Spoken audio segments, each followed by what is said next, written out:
साखर कारखान्याचा गाळप हंगाम जोरात सुरू झाल्याने परिसरातील अर्थकारणाला गती मिळाली असून स्थानिक बाजारपेठा पुन्हा एकदा फुलल्या आहेत।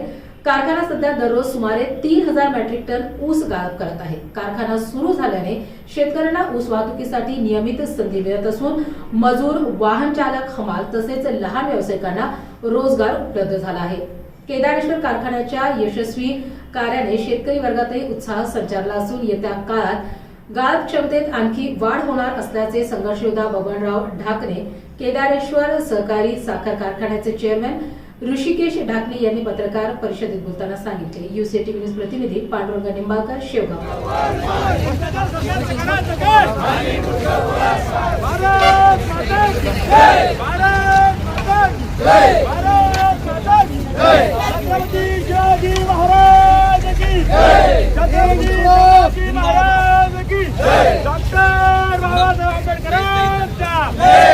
भारतीय संविधानाचा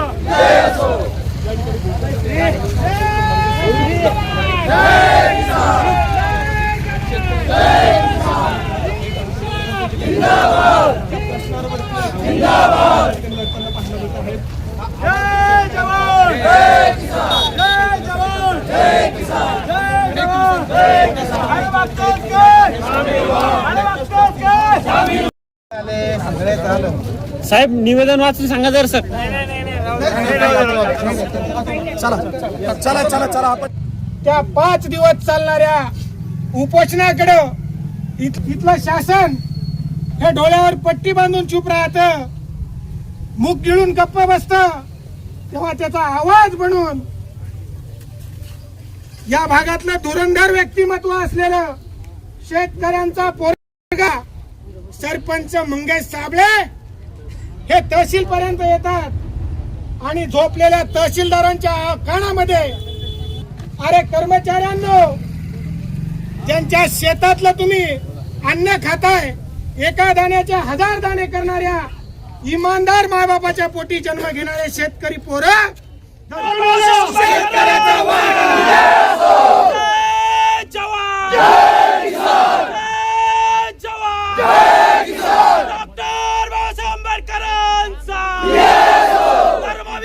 छत्रपती संभाजी महाराज की जय। जय जवान, फाशी द्या, फाशी द्या, फाशी द्या, फाशी द्या, फाशी द्या, फाशी द्या, फाशी द्या, फाशी द्या, फाशी द्या, फाशी द्या, फाशी द्या, फाशी द्या। जय जवान।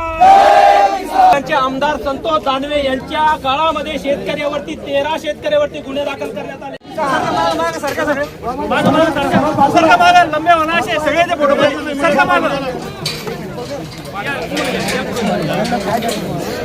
असे माग मागे फोटो घेऊ द्या आणलं। एक मिनिट सरकार 13 रुपये राहू द्या बाजूला। या माग या थोडं थोडं मागे, पाठी मागे लांबून घ्या, लांबून थोडा लांब मागे थोडा सगळ्याचं घ्या, लांबून घ्या। चला मागे थोडं मागे सारखं असं सबका ले चला यासाठी सलग 4 दिवस उपोषण केलं। त्यानंतर तालुक्याचं प्रशासन ऐकत नाही।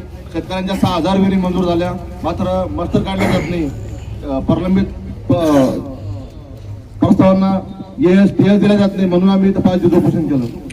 तालुक्याचे सन्मान्य तहसीलदार लक्ष द्यायला तयार नव्हते, तालुक्याचे गटविकास अधिकारी लक्ष द्यायला तयार नव्हते। खरं तर आज तालुक्यातली एवढी विदारक परिस्थिती झालेली आहे की शेतकऱ्यांनी व्याजानं पैसे काढून सिंचन कामं केली। या हरामखोरांनी 50,000 रुपये शेतकऱ्यांकडून वसूल करून स्वतःचे घर भरण्याचं काम केलं आणि ज्या वेळेस शेतकऱ्यांना निधी द्यायचा वेळ आली तेव्हा आता शेतकऱ्यांना नेमाटी लावू लागली। यांना पंचायत समितीचे प्रस्ताव सापडत नाही। शेतकऱ्यांकडून पैसे घेतले त्यावेळेस यांनी प्रस्ताव घेतले, मात्र आता ज्यावेळेस शेतकऱ्यांना पैसे द्यायचे वेळेस त्यांना प्रस्ताव सापडत नाही। आता जे नवीन आलेले गटविकास अधिकारी श्रीकृष्ण वेडेकर म्हणून आहे, यांनी आता एक नवीन नियम काढला की फाईल दाखवा, पैसे मिळवा। आता फाईल मध्ये काय तर बायकोच्या नावावर पाणी नसलं पाहिजे, शेतकऱ्याच्या नावानं 2 आणे पाणी नसलं पाहिजे। शेतकऱ्याच्या आता खरं तर काही लोकांनी त्या सोलारसाठी बोरवेल नावाने केलेली, त्या बोरवेलला देखील पाणी नाही. मात्र आता यांनी पहिले पैसे घेऊन यांचे खर्चून संपले, आता यांना पुन्हा पैसे लागत आहे. त्यामुळं त्या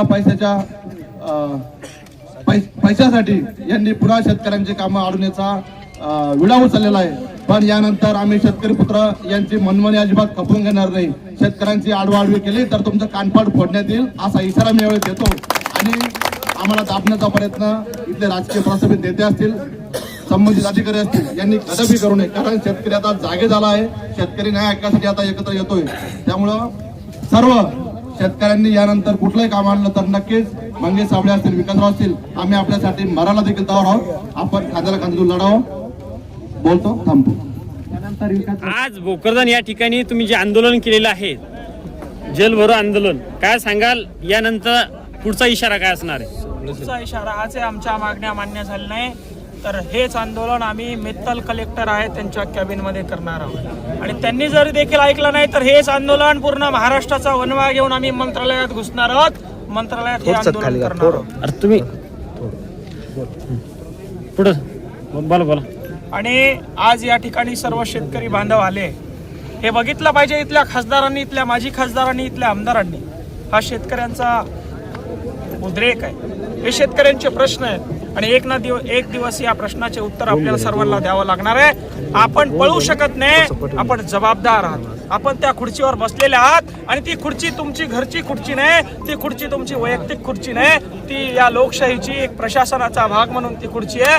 इथं होणाऱ्या प्रत्येक आंदोलनाला, इथं होणाऱ्या प्रत्येक शेतकऱ्याच्या संकटाला, इथं होणाऱ्या प्रत्येक शेतकऱ्याच्या अन्यायाला आपण जबाबदेही आहोत आणि आपल्याला याच्यावर उत्तर द्यावे लागतील.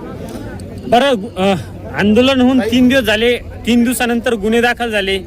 नेमकं हे गुन्हा कोणाच्या सांगण्यावर झाला? प्रशासनानं आम्हाला सांगितलं की वरतून दबाव आहे, कलेक्टर मॅडमचा फोन आहे. आता कलेक्टर मॅडमला कोणाचा फोन गेलाय आम्हाला माहित नाही, किंवा ते गुन्हे दाखल झाल्यानं आम्ही संतप्त झालोय असंही त्यातलं काही नाही. पण माझ्याबरोबर आपण सर्व महाराष्ट्राने बघितलं, डफडी वाजवत या ठिकाणी मी आलो, पण माझ्याबरोबर 12-13 विनाकारण शेतकऱ्याच्या, गरीब कष्टकऱ्याच्या पोरांवर देखील गुन्हे दाखल करण्यात आले.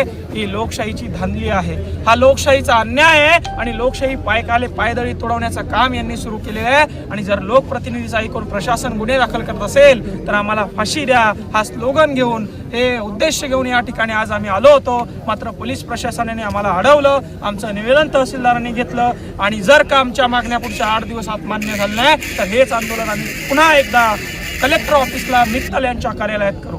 बरं, नेमकं आंदोलन दडपण्यासाठी, त्यांचं स्वतःचं कर्तृत्व लपवण्यासाठी हे गुन्हे आहेत. आता आम्ही उपोषण केलं, आम्ही आंदोलन केलं, मग त्याच्यावर उत्तर काय, आम्ही काम काय केलं ते काम दाखवता येईना, सरकारी निधी देता येईना, शेतकऱ्याला न्याय देता येईना, म्हणून आमच्या दालनात येऊन आंदोलन केलं म्हणून गुन्हे दाखल केले. पहिली गोष्ट त्यांचं कर्तृत्व लपवलं, दुसरी गोष्ट होणारा उद्रेक कसा थांबवायचा. एक जण डफडं घेऊन आला तर त्याच्याबरोबर 15 जणांवर गुन्हे दाखल करायचे, जेणेकरून पुन्हा शेतकरी आवाज उचलणार नाही, हा त्याच्या मागचा हेतू आहे. पण जेवढं दाबाल तुम्ही तेवढं जोरात बाहेर येईल, ही गोष्ट तुम्ही लक्षात घेतली पाहिजे. आणि या संदेशाच्या आंदोलनातून तुम्ही सर्वांनी घ्याल हीच एक अपेक्षा.